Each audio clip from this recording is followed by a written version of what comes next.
شروع اللہ کا نام لے کر جو بڑا مہربان نہایت رحم والا ہے۔ یہ ایک سورہ ہے جس کو ہم نے نازل کیا اور اس کے احکام کو فرض کر دیا اور اس میں صاف صاف آیتیں نازل کی تاکہ تم یاد رکھو۔ بدکاری کرنے والی عورت اور بدکاری کرنے والا مرد جب ان کی بدکاری ثابت ہو جائے تو دونوں میں سے ہر ایک کو 100 درے مارو، اور اگر تم اللہ اور روز آخر پر ایمان رکھتے ہو تو اللہ کے قانون کو نافذ کرنے میں تمہیں ان پر ہرگز ترس نہ آئے، اور چاہیے کہ ان کی سزا کے وقت مسلمانوں کی ایک جماعت بھی موجود ہو۔ بدکار مرد تو بدکار یا مشرک عورت کے سوا کسی سے نکاح نہیں کرتا، اور بدکار عورت کو بھی بدکار یا مشرک مرد کے سوا اور کوئی نکاح میں نہیں لاتا، اور یہ یعنی بدکار عورت سے نکاح کرنا مومنوں پر حرام ہے۔ اور جو لوگ پرہیزگار عورتوں کو بدکاری کا عیب لگائیں اور اس پر 4 گواہ نہ لائیں تو ان کو 80 درے مارو، اور کبھی ان کی شہادت قبول نہ کرو، اور یہی بد کردار ہیں۔ ہاں، جو اس کے بعد توبہ کر لیں اور اپنی حالت سنوار لیں تو اللہ بھی بخشنے والا ہے، مہربان ہے۔ اور جو لوگ اپنی بیویوں پر بدکاری کی تہمت لگائیں اور خود ان کے سوا اور گواہ نہ ہوں تو ہر ایک کی شہادت یہ ہے کہ پہلے تو 4 بار اللہ کی قسم کھائے کہ بے شک وہ سچا ہے، اور 5ویں بار یہ کہے کہ اگر وہ جھوٹا ہو تو اس پر اللہ کی لعنت۔ اور عورت سے سزا کو یہ بات ٹال سکتی ہے کہ وہ پہلے 4 بار اللہ کی قسم کھائے کہ بے شک یہ جھوٹا ہے، اور 5ویں دفعہ یوں کہے کہ اگر یہ سچا ہو تو مجھ پر اللہ کا غضب نازل ہو۔ اور اگر تم پر اللہ کا فضل اور اس کی مہربانی نہ ہوتی تو بہت سی خرابیاں پیدا ہو جاتی۔ اور یہ کہ اللہ توبہ قبول کرنے والا ہے، حکیم ہے۔ جن لوگوں نے یہ بہتان باندھا ہے وہ تمہیں میں سے ایک جماعت ہے، اس کو اپنے حق میں برا نہ سمجھنا، بلکہ وہ تمہارے لیے اچھا ہے۔ ان میں سے جس شخص نے گناہ کا جتنا حصہ لیا اس کے لیے اتنا وبال ہے، اور جس نے ان میں سے اس بہتان کا بڑا بوجھ اٹھایا ہے اس کو بڑا عذاب ہوگا۔ جب تم نے وہ بات سنی تھی تو مومن مردوں اور عورتوں نے کیوں اپنے دلوں میں نیک گمان نہ کیا، اور کیوں نہ کہہ دیا کہ یہ کھلم کھلا بہتان ہے؟ یہ بہتان لگانے والے اپنی بات کی تصدیق کے لیے 4 گواہ کیوں نہ لائے؟ تو جب یہ گواہ نہیں لا سکے تو اللہ کے نزدیک یہی جھوٹے ہیں۔ اور اگر دنیا اور آخرت میں تم پر اللہ کا فضل اور اس کی رحمت نہ ہوتی تو جس شغل میں تم منہمک تھے اس کی وجہ سے تم پر بڑا سخت عذاب نازل ہوتا، جب تم اپنی زبانوں سے اس کا ایک دوسرے سے ذکر کرتے تھے اور اپنے منہ سے ایسی بات کہتے تھے جس کا تم کو کچھ بھی علم نہ تھا، اور تم اسے ایک ہلکی بات سمجھتے تھے، حالانکہ اللہ کے نزدیک وہ بڑی بھاری بات تھی۔ اور جب تم نے اسے سنا تھا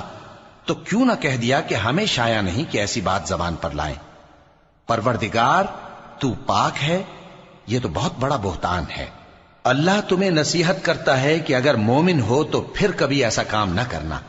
اور اللہ تمہارے سمجھانے کے لیے اپنی آیتیں کھول کھول کر بیان فرماتا ہے، اور اللہ جاننے والا ہے، حکمت والا ہے۔ جو لوگ اس بات کو پسند کرتے ہیں کہ مومنوں میں بے حیائی یعنی تہمت بدکاری کی خبر پھیلے، ان کو دنیا اور آخرت میں دکھ دینے والا عذاب ہوگا، اور اللہ جانتا ہے اور تم نہیں جانتے۔ اور اگر تم پر اللہ کا فضل اور اس کی رحمت نہ ہوتی تو کیا کچھ نہ ہوتا، مگر وہ کریم ہے، اور یہ کہ اللہ نہایت مہربان ہے، رحیم ہے۔ مومنوں، شیطان کے قدموں پر نہ چلنا، اور جو شخص شیطان کے قدموں پر چلے گا تو شیطان تو بے حیائی کی باتیں اور برے کام ہی بتائے گا۔ اور اگر تم پر اللہ کا فضل اور اس کی مہربانی نہ ہوتی تو ایک شخص بھی تم میں پاک نہ ہو سکتا، مگر اللہ جس کو چاہتا ہے پاک کر دیتا ہے، اور اللہ سننے والا ہے، جاننے والا ہے۔ اور جو لوگ تم میں صاحب فضل اور صاحب مال ہیں وہ اس بات کی قسم نہ کھائیں کہ رشتہ داروں اور محتاجوں اور وطن چھوڑ جانے والوں کو کچھ نہیں دیں گے، اور ان کو چاہیے کہ معاف کر دیں اور درگزر کریں۔ کیا تم پسند نہیں کرتے کہ اللہ تم کو بخش دے؟ اور اللہ تو بخشنے والا ہے، مہربان ہے۔ جو لوگ پرہیزگار اور برے کاموں سے بے خبر اور ایماندار عورتوں پر بدکاری کی تہمت لگاتے ہیں ان پر دنیا اور آخرت دونوں میں لعنت ہے، اور ان کو سخت عذاب ہوگا، یعنی قیامت کے روز جس دن ان کی زبانیں اور ہاتھ اور پاؤں سب ان کے کاموں کی گواہی دیں گے۔ اس دن اللہ ان کو ان کے اعمال کا پورا پورا اور ٹھیک ٹھیک بدلہ دے گا، اور ان کو معلوم ہو جائے گا کہ اللہ برحق اور حق کو ظاہر کرنے والا ہے۔ ناپاک عورتیں ناپاک مردوں کے لیے ہیں اور ناپاک مرد ناپاک عورتوں کے لیے، اور پاک عورتیں پاک مردوں کے لیے ہیں اور پاک مرد پاک عورتوں کے لیے۔ یہ پاک لوگ ان جھوٹوں کی باتوں سے بری ہیں اور ان کے لیے بخشش اور نیک روزی ہے۔ مومنوں، اپنے گھروں کے سوا دوسرے لوگوں کے گھروں میں گھر والوں سے اجازت لیے اور ان کو سلام کیے بغیر داخل نہ ہوا کرو، یہ تمہارے حق میں بہتر ہے، اور ہم یہ نصیحت اس لیے کرتے ہیں کہ شاید تم یاد رکھو۔ پھر اگر تم گھر میں کسی کو موجود نہ پاؤ تو جب تک تم کو اجازت نہ دی جائے اس میں مت داخل ہو، اور اگر یہ کہا جائے کہ اس وقت لوٹ جاؤ تو لوٹ جایا کرو، یہ تمہارے لیے بڑی پاکیزگی کی بات ہے، اور جو کام تم کرتے ہو اللہ سب جانتا ہے۔ ہاں، اگر تم کسی ایسے مکان میں جاؤ جس میں کوئی نہ بستا ہو اور اس میں تمہارا اسباب رکھا ہو تو تم پر کچھ گناہ نہیں، اور جو کچھ تم ظاہر کرتے ہو اور جو پوشیدہ کرتے ہو اللہ کو سب معلوم ہے۔ مومن مردوں سے کہہ دو کہ اپنی نظریں نیچی رکھا کریں اور اپنی شرمگاہوں کی حفاظت کیا کریں، یہ ان کے لیے بڑی پاکیزگی کی بات ہے، اور جو کام یہ کرتے ہیں اللہ ان سے خبردار ہے۔ اور مومن عورتوں سے کہہ دو کہ وہ بھی اپنی نگاہیں نیچی رکھا کریں اور اپنی شرمگاہوں کی حفاظت کیا کریں، اور اپنی آرائش یعنی زیور کے مقامات کو ظاہر نہ ہونے دیا کریں مگر جو اس میں سے کھلا رہتا ہو، اور اپنے سینوں پر اوڑھنیاں اوڑھے رہا کریں، اور اپنے خاوند اور باپ اور خسر اور بیٹوں اور خاوند کے بیٹوں اور بھائیوں اور بھتیجوں اور بھانجوں اور اپنی جیسی مومن عورتوں اور لونڈی غلاموں کے سوا نیز ان خدام کے جو عورتوں کی خواہش نہ رکھیں، یا ایسے لڑکوں کے جو عورتوں کے پردے کی چیزوں سے واقف نہ ہوں۔ غرض ان لوگوں کے سوا کسی پر اپنی زینت اور سنگھار کے مقامات کو ظاہر نہ ہونے دیں، اور اپنے پاؤں ایسے طور سے زمین پر نہ مارے کہ جھنکار کانوں میں پہنچے اور ان کا پوشیدہ زیور معلوم ہو جائے۔ اور مومنوں، سب اللہ کے آگے توبہ کرو تاکہ فلاح پاؤ، اور اپنی قوم کی بیوہ عورتوں کے نکاح کر دیا کرو، اور اپنے غلاموں اور لونڈیوں کے بھی جو نیک ہوں نکاح کر دیا کرو۔ اگر وہ مفلس ہوں گے تو اللہ ان کو اپنے فضل سے غنی کر دے گا، اور اللہ بہت وسعت والا ہے، سب کچھ جاننے والا ہے۔ اور جن کو بیاہ کا مقدور نہ ہو وہ پاک دامنی کو اختیار کیے رہیں یہاں تک کہ اللہ ان کو اپنے فضل سے غنی کر دے۔ اور جو غلام تم سے مکاتبت یعنی مال دے کر پروانہ آزادی کی تحریر چاہیں، اگر تم ان میں صلاحیت اور نیکی پاؤ تو ان سے مکاتبت کر لو، اور اللہ نے جو مال تم کو بخشا ہے اس میں سے ان کو بھی دو۔ اور اپنی باندیوں کو اگر وہ پاک دامن رہنا چاہیں تو دنیاوی زندگی کے فوائد حاصل کرنے کے لیے بدکاری پر مجبور نہ کرنا، اور جو ان کو مجبور کرے گا تو ان بیچاریوں کے مجبور کیے جانے کے بعد اللہ بخشنے والا ہے، مہربان ہے۔ اور ہم نے تمہاری طرف روشن آیتیں نازل کی ہیں، اور جو لوگ تم سے پہلے گزر چکے ہیں ان کی خبریں اور پرہیزگاروں کے لیے نصیحت۔ اللہ آسمانوں اور زمین کا نور ہے، اس کے نور کی مثال ایسی ہے کہ گویا ایک طاق ہے جس میں ایک چراغ ہے، اور چراغ ایک قندیل میں ہے، اور قندیل ایسی صاف شفاف ہے کہ گویا موتی کا سا چمکتا ہوا تارا ہے۔ اس میں ایک مبارک درخت کا تیل جلایا جاتا ہے یعنی زیتون کا، کہ نہ مشرق کی طرف ہے نہ مغرب کی طرف۔ ایسا معلوم ہوتا ہے کہ اس کا تیل خواہ آگ اسے نہ بھی چھوئے جلنے کو تیار ہے، بڑی روشنی پر روشنی ہو رہی ہے۔ اللہ اپنے نور سے جس کو چاہتا ہے سیدھی راہ دکھاتا ہے، اور اللہ جو مثالیں بیان فرماتا ہے تو لوگوں کے سمجھانے کے لیے، اور اللہ ہر چیز سے واقف ہے۔ وہ قندیل ان گھروں میں ہے جن کے بارے میں اللہ نے ارشاد فرمایا ہے کہ بلند کیے جائیں اور وہاں اللہ کے نام کا ذکر کیا جائے، اور ان میں صبح و شام اس کی تسبیح کرتے ہیں۔ ایسے لوگ جن کو اللہ کے ذکر اور نماز پڑھنے اور زکوٰۃ دینے سے نہ سوداگری غافل کرتی ہے نہ خرید و فروخت، وہ اس دن سے جب دل خوف اور گھبراہٹ کے سبب الٹ جائیں گے اور آنکھیں اوپر چڑھ جائیں گی ڈرتے ہیں، تاکہ اللہ ان کو ان کے اعمال کا بہت اچھا بدلہ دے اور اپنے فضل سے زیادہ بھی عطا فرمائے۔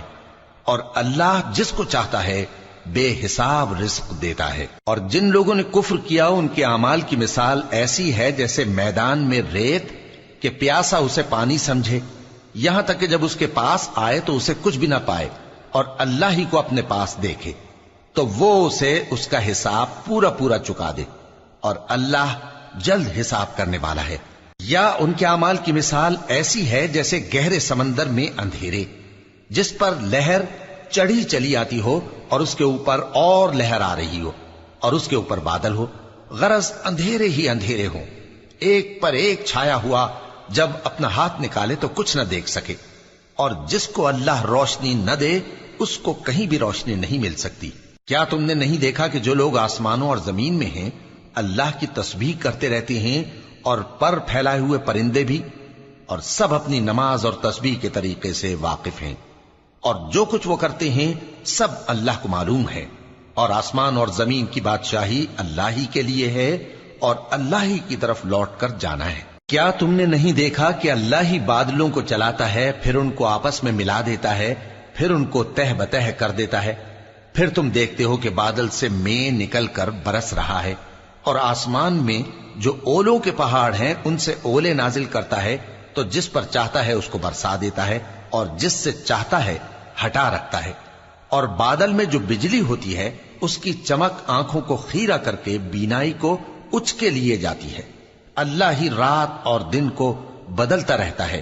اہل بصارت کے لیے اس میں بڑی عبرت ہے۔ اور اللہ ہی نے ہر چلنے پھرنے والے جاندار کو پانی سے پیدا کیا، تو ان میں سے بعض ایسے ہیں کہ پیٹ کے بل چلتے ہیں، اور بعض ایسے ہیں جو 2 پاؤں پر چلتے ہیں، اور بعض ایسے ہیں جو 4 پاؤں پر چلتے ہیں۔ اللہ جو چاہتا ہے پیدا کرتا ہے، بے شک اللہ ہر چیز پر قادر ہے۔ ہم ہی نے روشن آیتیں نازل کی ہیں، اور اللہ جس کو چاہتا ہے سیدھے راستے کی طرف ہدایت کرتا ہے۔ اور بعض لوگ کہتے ہیں کہ ہم اللہ پر اور رسول پر ایمان لائے اور ان کا حکم مان لیا، پھر اس کے بعد ان میں سے ایک فریق پھر جاتا ہے، اور یہ لوگ صاحب ایمان ہی نہیں ہیں۔ اور جب ان کو اللہ اور اس کے رسول کی طرف بلایا جاتا ہے تاکہ پیغمبر ان کا قضیہ چکا دیں، تو ان میں سے ایک فریق منہ پھیر لیتا ہے،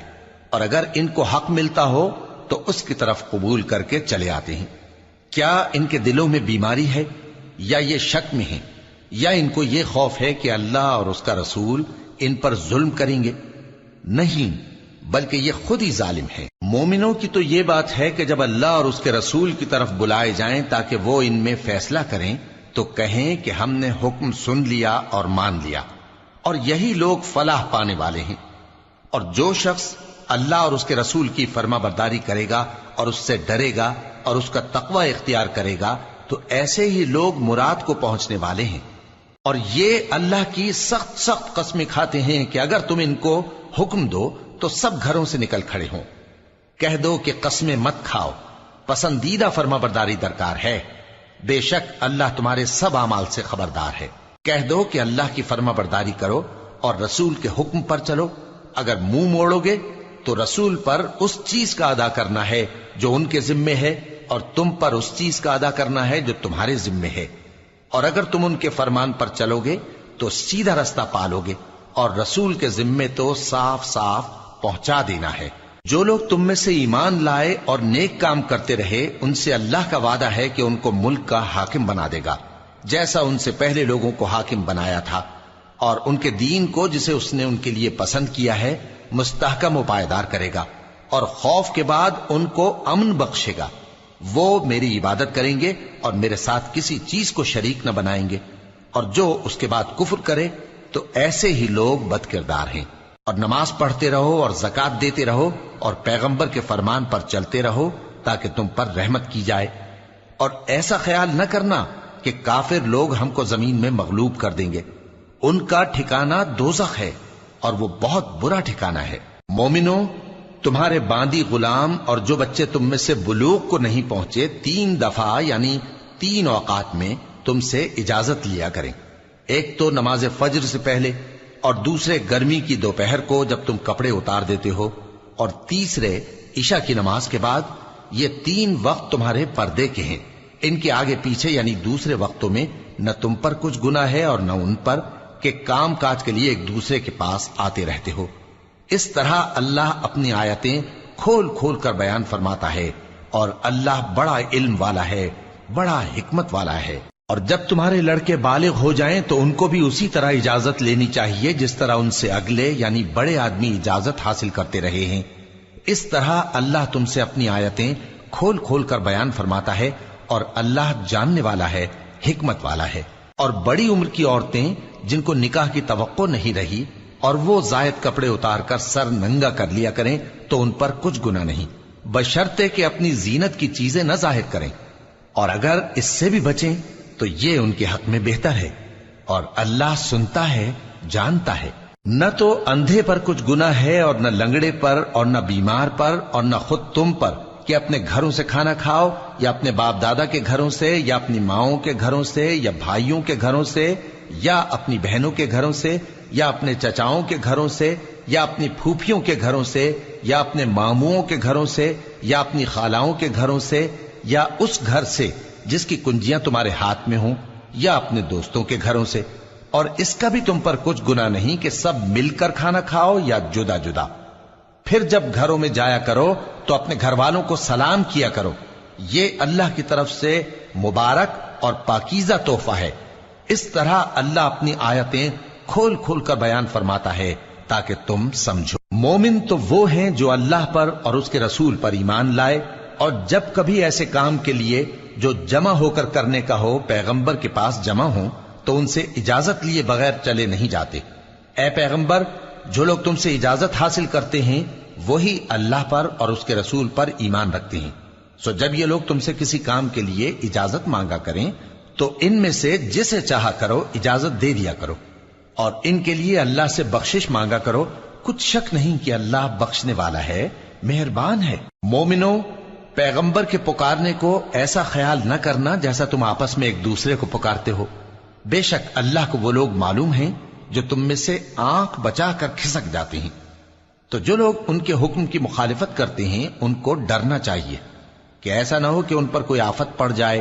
یا تکلیف دینے والا عذاب نازل ہو۔ دیکھو، جو کچھ آسمانوں اور زمین میں ہے سب اللہ ہی کا ہے، جس طریق پر تم ہو وہ اسے جانتا ہے، اور جس روز لوگ اس کی طرف لوٹائے جائیں گے تو جو عمل وہ کرتے رہے وہ ان کو بتا دے گا، اور اللہ ہر چیز سے واقف ہے۔